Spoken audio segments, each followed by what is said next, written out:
Bismillahirrahmanirrahim. Assalamualaikum warahmatullahi wabarakatuh. Perkenalkan, nama saya Jumiati Bedu dari kelas 3 Di sini saya akan menjelaskan tentang aplikasi absensi. Oke, masuk di analisis kebutuhan pengguna. Yang pertama, tujuan pelaksanaan analisis kebutuhan adalah yaitu untuk memahami masalah secara menyeluruh atau komprehensif yang ada pada perangkat lunak yang akan dikembangkan seperti ruang lingkup produk perangkat lunak dan pemakai yang akan menggunakannya. Terus kedua, mendefinisikan apa yang harus dikerjakan oleh perangkat lunak untuk memenuhi keinginan pelanggan. Kemudian masuk ke mempelajari dan memahami persoalan. Yang pertama, pengguna yang menggunakan aplikasi absensi ini adalah dosen dan mahasiswa. Kedua, perangkat lunak dapat diakses melalui PC atau laptop dan HP karena perangkat ini menggunakan internet sebagai media. Ketiga, perangkat ini dapat memberi kemudahan dalam mengambil absen. Kemudian masuk di mengidentifikasikan kebutuhan pemakai. Di sini ada fungsi dari perangkat ini adalah dosen dapat menyetel atau menyeting absen dan mahasiswa dapat mengisi absen sesuai jadwal yang diberikan dosen. Kedua, perangkat ini dapat menyimpan data-data seperti nama user, NPM atau untuk mahasiswa, NIP atau untuk dosen, kelas, mata kuliah, dan daftar absensi, dan data tersebut dapat diakses. Kemudian masuk di mengidentifikasikan kebutuhan PL. Pertama, kebutuhan fungsional. Di sini ada perangkat lunak dapat menyimpan data absensi, perangkat lunak dapat menampilkan data absensi. Kemudian masuk di kedua, kebutuhan antarmuka. Perangkat yang dapat digunakan untuk memasukkan data dapat berupa PC atau keyboard. Dua, user menggunakan internet sebagai media penghubung. Ketiga, di sini ada kebutuhan untuk kerja, yaitu perangkat lunak dapat digunakan oleh mahasiswa dan dosen.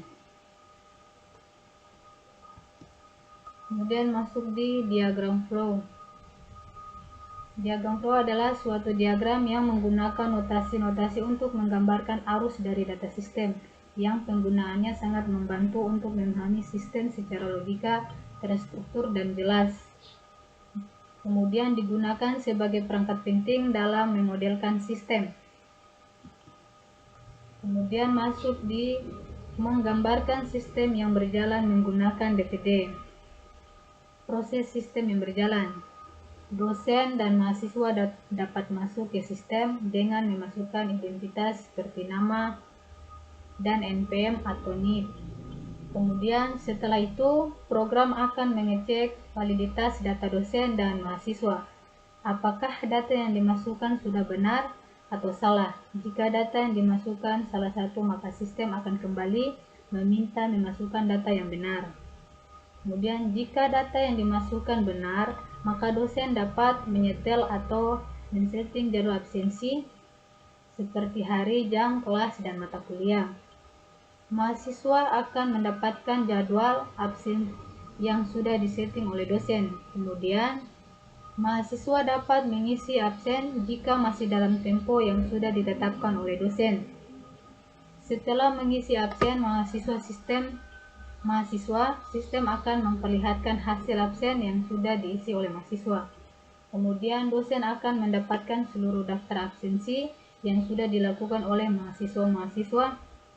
Kemudian seluruh daftar absensi juga akan diberikan kepada pihak kampus agar pihak kampus dapat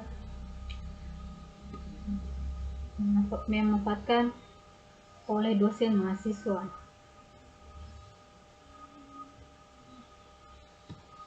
Oke, kemudian masuk di DVD konteks.